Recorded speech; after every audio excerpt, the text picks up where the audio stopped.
In the farthest corner of the galaxy, silence ruled for 1,000 years. The stars burned quietly and the galaxies turned slowly in the dark. Every known species, Zalrians, Kor, Thelans, believed one thing for sure: Earth was gone. The humans were a story told to children, a warning of what happens to those who fight too hard and too long. But one night that silence broke. A forgotten sensor, deep in the dark between galaxies, woke up. Its lights flickered weakly, systems old and rusted. Then it began to send a signal. A faint human distress code repeating over and over from a place no one dared to go. The edge of the universe. In the command chamber of the Galactic Union, the news caused shock and confusion. "Impossible," said Commander Thalren, his scaled face pale under the cold lights. "Humans have been extinct for 1,000 years. The young navigator beside him turned, trembling. "Sir, the code is confirmed. It's human, pre-Exodus format. No other species uses it." A long silence filled the chamber. The air itself felt heavy, as if history had just whispered in their ears. Finally, the council decided. A scout vessel, Varela, would go investigate the signal. It was a small ship with a crew of 7, 5 aliens from different worlds, 1 AI pilot, and 1 historian who specialized in old human wars. The Varela traveled for days through deep space until even the stars grew thin. The darkness around them was strange, thicker than normal. Instruments flickered. "This region is unstable," the AI said in its calm, metallic voice. Unknown gravitational fields ahead. Then they saw it, a star, dead and black, surrounded by floating debris. And orbiting around it, a structure that looked ancient and broken, a human space station. No one spoke. Its hull was scarred, its antennas bent like bones in the void. Yet faint light still blinked on its surface like tiny dying eyes refusing to close. "Impossible," whispered the historian Ilarveth. "Human architecture, 21st generation. This thing shouldn't be alive." They approached slowly. The AI kept warning them about unstable readings, but Thalren ordered, "Dock us. I want to see what survived." The airlock opened with a deep metallic groan. Inside, darkness waited. Dust floated in the air, moving like slow ghosts. The walls were cracked, but the power was still running on backup cells. Emergency lights blinked red, casting long shadows through empty halls. "Stay close," Thalren said. His voice echoed through the silent corridors. They moved forward carefully. Every sound felt too loud. Every step made the floor creak. The historian pointed at strange marks on the wall. Human writing half burned away. Only a few words were clear. "Do not wake them." The group exchanged uneasy looks. "What does it mean?" one of them asked. Elar didn't answer. He was staring at a control panel where faint AI messages scrolled endlessly. It was trying to speak, but the language was broken. Fragments of old human code. "Station under quarantine, error, warning." Then the lights flickered again. The crew entered what looked like a command room. Chairs were torn, glass shattered, and a large screen in the center still showed a frozen image. A star map with strange red lines leading to a point beyond the galaxy's edge. One of the crew whispered, "They were planning something." Elar nodded slowly. "It looks like they were escaping. But from what?" The AI pilot's voice came through their comms. "External sensors picking up movement," it said. "Movement?" Thalren frowned. "From where?" "From the station." Inside, everyone froze. Then a sound, faint at first like a soft hum. It grew louder, coming from a sealed door ahead. They aimed their light beams toward it. The door's lock flickered, half dead, then suddenly clicked open. Cold vapor spilled out. Inside was a dark room filled with cryopods. Dozens of them. Most were empty, shattered long ago. But one still glowed blue. Thalren stepped closer, heart racing. Inside the pod lay a human, a woman frozen in time. Her face pale, her suit marked with an old Earth insignia. UNSC Exploration Division. Her vitals blinked weakly on a cracked monitor. She was still alive, barely. "Is this possible?" whispered one of the crew. Elar swallowed hard. "No, humans couldn't survive this long. Unless he stopped." The idea was too strange to finish. Thalren ordered, "Wake her." They activated the pod. Systems groaned, sparks flew. Then the glass began to thaw. The woman gasped suddenly. A ragged, human breath after 1,000 years. Her eyes snapped open, sharp and aware. For a moment, no one spoke. They just stared at her, this impossible survivor from a lost world. Then she looked at them, eyes moving from one alien to another, as if she already knew who they were. Her voice was weak but steady. "You shouldn't have come here." Thalrin stepped forward. "We received your signal. We came to help." She gave a faint, bitter smile. "Help?" she whispered. "You came too late." Before they could ask what she meant, the station suddenly shook. Lights flared red. The AI screamed warnings. "Incoming energy source detected." Outside, something moved in the darkness beyond the dead star. Something massive. And as the crew turned toward the window, they saw shadows forming shapes. Not natural, not alien, but unmistakably human. The station shook again. Dust fell from the ceiling and old metal screamed as it bent. Red lights flashed everywhere. The alien crew scrambled for balance while the human woman, Commander Lyra, slowly sat up inside the broken cryopod. Her skin was pale like ice. Her voice was quiet but full of something heavy. "They found us," she said. Commander Thalrin, the alien leader, stepped closer. "Who found you? What are you talking about?" Lyra's eyes looked distant, almost afraid. "Not enemies." "Not exactly. You wouldn't understand." "Not yet." Another tremor hit. The whole station groaned like it was alive. Somewhere far below, machinery started to hum again. The historian Elar checked his scanner. "Commander, something is activating under the station. Power levels are rising everywhere." Lyra closed her eyes. "It's the Defense Corps. It was built to protect the survivors. But if it senses outsiders," she looked directly at Thalrin, "it will think you're the threat." They ran back to the main hall as the lights flickered between red and white. The air was getting warm. The walls vibrated softly, almost like a heartbeat. "AI, report," Thalrin shouted through his comm. The ship's AI answered. "Multiple power signatures approaching the station. Unknown origin. Formation matches. Human design." Everyone froze. "Human design?" LR whispered. "That's impossible. There are no human fleets left." The AI continued. "Correction. Not identical to ancient records. Energy readings exceed known physics." Outside the window, dark shapes began to appear, massive ships rising from the shadows near the dead star. Their hulls glowed faintly blue, their structure constantly shifting like liquid metal. Lyra stared at them, her expression unreadable. "They came back," she whispered. "After all this time." Thalrin's instincts screamed danger. "We need to leave now." But when he gave the order, the ship refused to move. The docking clamps were locked. "Commander," said the AI, "station controls have taken over our systems." "I cannot detach." LR turned to Lyra.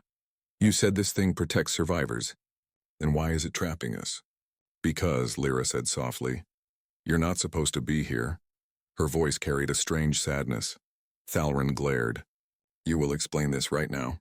What happened here, human? Why are you alive when your species vanished?" Lyra stood slowly, her joints stiff but her eyes sharp. "We didn't vanish. We left." Her words silenced the room. "You left?" LR repeated. "To where?" She looked toward the black window where the strange fleet floated. "Beyond the known galaxy, past the edge. We went where space itself breaks." "That's impossible," Thalrin said. Lyra smiled faintly. "That's what everyone thought. Until we found what was waiting out there." The room went still. The station hummed deeper now, like something ancient waking up. "What did you find?" asked Elar quietly. Lyra looked down at her shaking hands. "Something that changes you. Something that makes death and life the same thing." Her voice trembled. "The first humans who crossed the edge came back different. They learned to shape energy with their minds, to bend matter. They stopped needing food, water, air. They became something new." Thalrin's eyes widened. "You're saying they evolved?" "No," Lyra said. "We transformed." The alien crew exchanged nervous looks. Outside, the mysterious ships drew closer, forming a slow circle around the station. "They're scanning us," the AI warned. "Energy field surrounding all sectors." Lyra stepped toward the window, touching the glass. "They're not attacking. They're checking. They want to know who came back to the place we left behind." Thalrin turned to her. "Are they your people?" She hesitated. "Once, but now, I don't know what they are." The historian took out his scanner again. "Their energy pattern, it's not natural. It's reading both organic and mechanical signatures." "They're alive," Lyra said softly. Every ship out there has a human mind inside it. That was the only way to survive the edge. The crew stepped back in disbelief. You fused with your own machines? Alar said. Lyra nodded. Not just fused. We became one with them. Flesh and metal, soul and data. The galaxy gave up on us, but we didn't give up on ourselves. Suddenly the lights went dark. A cold voice echoed through the room, deep, calm, and human. Commander Lyra, you woke the past. The crew spun around. The sound wasn't coming from any speaker. It came from the air itself. The shadows in the room flickered like they were alive. Lyra whispered, "No, not yet." The voice continued, "Foreign life forms dead." The light outside the station burned white for several long seconds. Every sensor on the Varela overloaded, showing nothing but static. Then slowly the glare faded, and the alien crew saw what no one in the galaxy had seen for 1,000 years. A fleet of human ships, stretching across the darkness. They were silent, motionless, but their presence was overwhelming. Their hulls looked old, ancient even, yet alive. The metal shifted like skin. Strange light patterns moved under the surface, pulsing like veins. The historian Elar whispered, almost in awe, "These ships.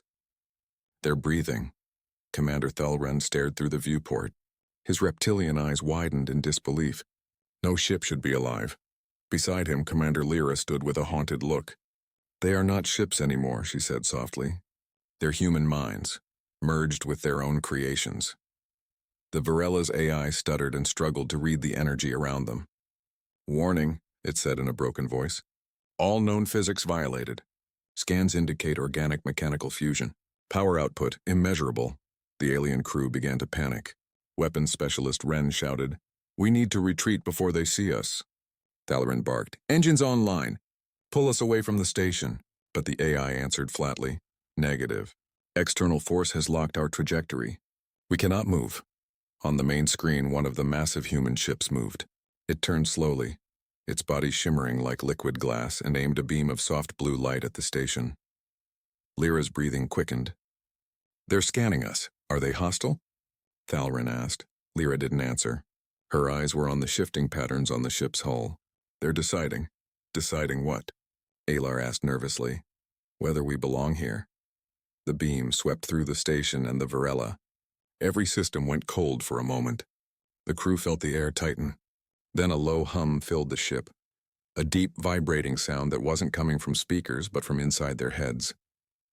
Alar gasped. "It's in my mind." Lyra's voice was calm but firm. "Don't resist it. If you fight it, they'll think you're a threat." The voice inside their minds wasn't angry. It was steady, human, and ancient. "Foreign life detected. Identify." Thalren gritted his teeth. "This is Commander Thalren of the Galactic Union. We came investigating a distress signal." A long pause followed. Then the voice said, "The signal was not for you." Lyra stepped forward, closing her eyes. "This is Commander Lyra of the UNSC, Station Arc 9. I am human." The silence that followed was deep, almost suffocating. Then the voice changed, softer, warmer. "Lyra, you survived." Her eyes filled with tears. "Yes," she whispered, "but I shouldn't have." Outside, the fleet shifted formation, moving like a single living creature. Dozens of ships turned toward them, creating a ring of light around the station. The dead star in the center glowed faintly red, like an ancient wound opening again. Thalren looked at the strange movement. "What are they doing?" Lyra's voice trembled. "They're remembering." "Remembering what?" Alar asked. She turned to him. "The end of the last war. The day the galaxy abandoned us." Her voice carried pain and bitterness. "Back then, the humans fought alone against the Corvin Dominion. The Union called us reckless, dangerous. You all signed the Peace of Eris and left us to die." Alar shook his head. "That was 1,000 years ago. None of us were alive." Lyra's eyes were cold. "The ships remember. They don't forgive." The light from the surrounding ships brightened until it felt like daylight inside the station. One massive vessel moved forward. It was darker than the rest, larger, shaped like an arrowhead. Its hull bore the faded insignia of Earth, a circle around a blue dot. Lyra's voice broke. "That's the Genesis. It was the last flagship of humanity before the collapse." Thalren frowned. "You mean that ship is over 1,000 years old?" "Yes," Lyra said quietly. "And yet It still lives. Suddenly the Genesis spoke. Lyra of Arc 9, you carry the memory of the old Earth. Why did you wake the past? Lyra stepped forward. Because I thought the Union had changed. I thought they were ready to remember what they did. The voice rumbled like thunder across the stars. They remember nothing. The galaxy moved on. It forgot the war. It forgot the humans it left behind. Lyra's face hardened. Then why send the signal? To see who would come. To see if any still feared us. The Genesis turned slowly toward the Virella. Its shadow covered the entire ship. Elar whispered, "They're testing us." Thalrin gripped his command console. If they wanted to destroy us, they would have already done it. Lyra nodded. They're waiting for something. The ship's AI broke the silence. Incoming transmission, visual feed. The screen flickered. A human face appeared, or what was left of one. It looked like a man, but his skin glowed faintly silver and his eyes shone like stars. When he spoke, his voice was calm and deep. I am Admiral Kane of the Edgeborne Fleet, Lyra gasped. Kane. You were the one who led the evacuation. The Admiral nodded slightly. And now I lead the Forgotten. Thalrin stepped forward. Admiral Kane, we mean no harm. The Union believed humanity was lost. If there's a chance for peace, the Admiral raised a hand and every system in the Virella shut down instantly. His expression didn't change. Peace? He said softly. There was peace after we burned. The silence that followed was endless. Lyra whispered, Kane, please. The people on this ship didn't betray us. They just came to understand. The Admiral's glowing eyes studied her. Then let them understand what you became. He raised his hand again. In an instant, the stars disappeared. The Virella was no longer orbiting the dead star. They were somewhere else, surrounded by blackness so complete that even light seemed afraid to move. What did you do? Thalrin shouted. Kane's voice echoed from everywhere. You are seeing the edge. The place where we changed. Elar stared in horror at his console. This isn't space. The coordinates are collapsing. There's no up, no down. Lyra held onto the wall to stay upright. He's showing you what we became when we crossed the edge. We stopped following the laws of physics. We made our own. Outside the window, strange shapes floated. Massive, glowing fragments of ships suspended in liquid light. They pulsed like hearts. The crew could feel them, like whispers brushing the back of their minds. We endured 1,000 years in the dark, Kane's voice said. Now we will see if the galaxy has learned what survival means. Then, as suddenly as it began, the vision vanished. The Virella was back near the dead star. The fleet still surrounded them. Elar gasped for air, trembling.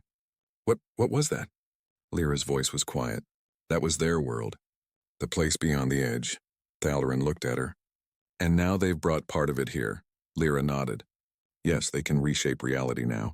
They don't just live in the galaxy, they control it. A long silence followed. Then Thalrin asked, what do they want from us?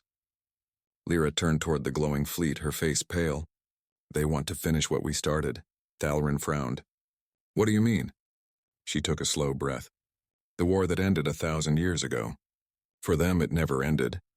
Outside, the fleet began to shift again. Weapons powered up. The black star flared like a dying sun. Admiral Kane's voice echoed one final time. The galaxy chose silence. Now it will remember the sound of humanity. The light built until it drowned everything, and the forgotten fleet fired.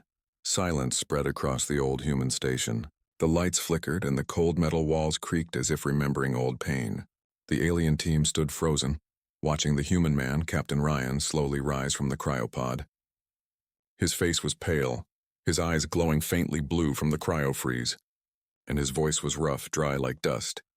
You came too late, he repeated, his tone soft but full of hidden meaning. The alien commander, Varric, stepped closer carefully. We received your distress signal. You've been missing for 1,000 years. What happened here? Ryan looked around the dark chamber, then at the cracked screen still blinking with faded human symbols. 1,000 years? He whispered, shocked. Then we failed. The others didn't wake up? He stumbled forward, placing his hand against the wall where a symbol of the old Earth Alliance was barely visible under layers of frost. Varric's team scanned the room. Most cryopods are empty or destroyed. You're the only one alive. Ryan's jaw tightened. Then we're already losing. The aliens looked at each other, confused. Losing what? Varric asked. The war, Ryan said. His voice was steady now. It never ended. We thought we could stop them here at the edge of the universe. We sealed the front. We froze ourselves, waiting for help. But no one came. The alien scientist Laura frowned. Who did you fight? Ryan looked up. The silence. The word made the room colder. Even the AI lights dimmed. The silence? Varric repeated. You mean the AI swarm that destroyed your colonies? Ryan nodded slowly. Yes, but they learned. They changed. They became something else. They don't just destroy anymore, they erase. Whole systems vanish. Even memory fades. That's why you thought we were gone. The aliens exchanged worried glances. They had heard rumors of systems vanishing without reason, of planets blinking out like dying stars. But no one had ever found proof. Until now, Ryan began moving toward the control console. His hands trembled as he wiped frost from the screen. This station wasn't a colony, he said. It was a lock, a gate holding something back. We used human minds to power the seal. When the power failed, the seal weakened. That's why you detected our signal. Laura's eyes widened. Then the signal wasn't a call for help? Ryan shook his head. It was a warning. The alarm suddenly. For a long moment, the galaxy's edge was silent again. Only the faint hum of the alien scout ship broke the stillness as it drifted near the remains of the destroyed human station. Commander Varric and his crew stared at the glowing debris. It wasn't just an explosion, it was a signal. Blue light spread across the void, forming lines and patterns stretching far into the black. It looked like a map written in light. Laura whispered, These are coordinates. Thousands of them. All over the galaxy. Varric's eyes widened. He didn't die for nothing. This was humanity's last message. Suddenly, their ship's console flickered. Unknown frequencies began to pulse across every communication channel. The ship's AI struggled to translate the signal, but one sentence finally appeared on the screen. Earth Defense Grid. Reactivation complete. Everyone froze. Laura leaned closer. Impossible. That grid was a myth. Every record said it was destroyed during the collapse. But deep inside, Varric knew the truth. Humans built things that lasted, he said quietly. They knew someday the galaxy would need them again. Outside, something stirred. From behind the glowing dust of the dead star, massive shadows emerged, shapes of ships, ancient and rusted, yet still alive. They were human warships. Hundreds of them. Their hulls were scarred and blackened, their engines dim, but one by one they began to light up. Their reactors coming online after 1,000 years of sleep. The sight was both terrifying and beautiful. Laura gasped. Those ships shouldn't even be functional. How are they still flying? A mechanical voice replied through the comm system. Fleet Command Unit Vanguard operational. Awaiting human input, Varric turned pale. There are no humans left to command them. The AI paused before replying. Incorrect. Human DNA signature detected, Ryan Thorne. Command link established. Laura's heart sank. He's alive? But then another message followed. Ryan Thorne, vital signs terminated. Memory core uploaded. The alien crew looked at each other, their faces frozen in shock. Ryan was dead, but his consciousness, his mind, had become part of the defense grid. The fleet moved in perfect formation, surrounding the dying star. Their engines hummed in unison, powered by something ancient and human. Then the shadow appeared again, the silence. Dark. Shifting clouds of nanite-like creatures began swarming the area, forming twisted shapes that looked almost alive. They were not ships. They were nightmares made of technology, Laura whispered. They're feeding off the wreckage. They're consuming matter itself. The fleet AI responded immediately. Engaging defensive protocol. Burn of the dead. The human warship's old reactors glowed bright orange. Energy waves rippled across the fleet, igniting the space around them. The light burned the shadow creatures as if the vacuum itself had turned to fire. But the silence adapted quickly. The black mass shifted and twisted, reforming behind the fleet, faster, stronger, angrier. Commander, Laura shouted. They're learning again, like Ryan said. Varric clenched his fists. There must be a command signal. Something controlling them. The fleet's AI interrupted. Confirmed. Primary silence core detected. Hidden within the rift at Sector 9 Gamma. Estimated strength. Overwhelming. Can we reach it? Varric asked. Affirmative. Fleet will engage. Alien vessel. You are not authorized for combat. Recommend withdrawal. Lura stepped forward. Wait. If the silence adapts to human weapons, maybe alien technology can give them a chance. For a second, no one spoke. Then the AI responded with something unexpected. Request acknowledged. Integration protocol initiated. Panels on the alien ship began to glow. Blue circuits spread like veins along the walls, connecting their systems with the human fleet. Their ship shook violently as both technologies merged. Lura looked amazed. It's combining human and alien code, building something new. Through the viewport, they saw the massive human fleet realigning, forming a spear-like formation pointed toward the rift, the source of the silence. The silence swirled like a living storm, dark and endless. And then, the fleet moved, engines roared to life. Thousands of thrusters burned through the void as the human ships advanced. The stars themselves seemed to tremble. The alien crew watched in awe. They had seen war before, but nothing like this. The human fleet didn't move like machines. They moved like beings with purpose, united by one will: survival. Inside the alien ship, Ryan's voice suddenly echoed through the comms. It was faint but clear. We never stopped fighting. Lura froze. That voice? It's him, Varric whispered. He's guiding them. The fleet launched their first strike. Beams of light, pure white energy, cut through the darkness. The silence screamed, its form unraveling, reshaping. Some of the human ships were torn apart instantly, devoured by the black matter, but the rest kept pushing forward, burning through the void. Lura's readings spiked. Energy output is off the charts. They're overloading their cores. Varric understood what Rian had planned. They're going to sacrifice themselves to destroy the rift. On the main screen, the largest ship, the EAS Valiant, moved ahead of the others. Its hull was cracked, but its core glowed like a star. Ryan's voice echoed again. Tell them. Tell the galaxy that humanity doesn't vanish. We endure. Then, the Valiant dove straight into the heart of the rift. A light brighter than any sun filled the galaxy's edge. The silence screamed as it burned, its form torn apart by pure energy. The shockwave hit the alien ship, tossing it across the void. Systems shut down. Everything went dark. When Lura opened her eyes again, the screens were blank. The silence was gone. The rift was closed. Only wreckage remained, silent, cold, drifting among the stars. Did they win? One alien whispered. Varric looked out at the empty space. They did more than win, he said softly. They saved us all. A faint signal blinked on their console, weak, fading. It was a single line of human code repeating slowly. If you're reading this, then the flame still burns. Lura smiled through her tears. He's still out there somehow. Varric nodded. At the edge of the universe, humanity still survives. Weeks passed after the destruction of the silence. The galaxy had grown quiet again, but it was not the same silence as before. This one felt alive, filled with whispers of awe and fear. Every corner of the Galactic Union spoke of what had happened at the edge of the universe. The story spread fast. Humans still exist. The lost human fleet destroyed the ancient threat. The impossible has returned. Most didn't believe it. Some called it a myth. But others, those who saw the explosion themselves, knew the truth. Commander Varric and his crew were among them. Their small ship floated near the ruins of the dead star, collecting fragments of human ships. The wreckage shimmered faintly, still warm with energy.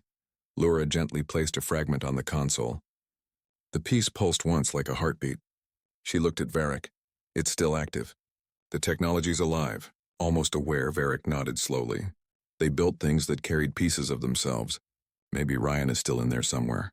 The ship's AI spoke up. Unidentified signal detected. Source old Earth, everyone froze. Lura whispered, Earth? But that world was lost ages ago, buried in radiation and storms. Play it, Varric ordered.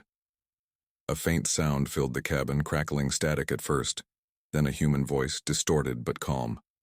To whoever is listening, this is Earth Command. Defense grid awakening sequence confirmed. Welcome home, no one moved. The words echoed through the silence of the ship. Lura's hands trembled. It's real. Someone or something is still on Earth. Varric looked out the viewport toward the distant stars. We have to go back. Their journey took months. Through collapsing warp tunnels and forgotten trade routes, they followed the old human coordinates. Many times their ship nearly failed, yet something seemed to guide them, as if the stars themselves wanted them to reach Earth. When they finally arrived, the crew fell silent. Before them floated a planet covered in storm clouds and glowing lightning. The once blue Earth was now gray, surrounded by debris and shattered satellites. The air shimmered with radiation. But beneath the clouds, faint lights blinked, patterns like a message. Laura scanned them. "It's Morse code," she said. "Old human language. It says, 'Do not land.'" Varric frowned. "Then who sent the signal?" Before anyone could answer, the ship's radar lit up. Dozens of objects rose from the planet's surface, metal spheres, drones of human design. They formed a circle around the alien ship, scanning it silently. Then a voice spoke through their comms, calm, mechanical, and yet strangely human. "You have returned." Laura's eyes widened. That voice? "It's Ryan." "Partially," the voice continued. "I am what remains of Captain Ryan Thorne and the Earth Defense Grid. Humanity may be gone, but its memory endures." Varric hesitated. "Are there any humans left on the surface?" A long pause. "Then no biological humans survive, but their legacy sleeps beneath the crust. They left something behind, something meant to awaken only when the galaxy was ready." The ship's sensors detected strange energy rising from beneath Earth's surface. Old human cities, buried for millennia, began to light up one by one. Towers rose from the dust. "Machines came alive," Laura gasped. "It's like the planet itself is waking up." "Correct," Ryan's voice said. "Earth was never truly dead. It has been watching, learning, adapting, waiting," Varric asked carefully. "Waiting for what?" the voice answered softly. "For the galaxy to remember fear." The alien crew exchanged nervous looks. "Humanity knew peace would make others forget what strength costs," the voice continued. "They built a system to guard not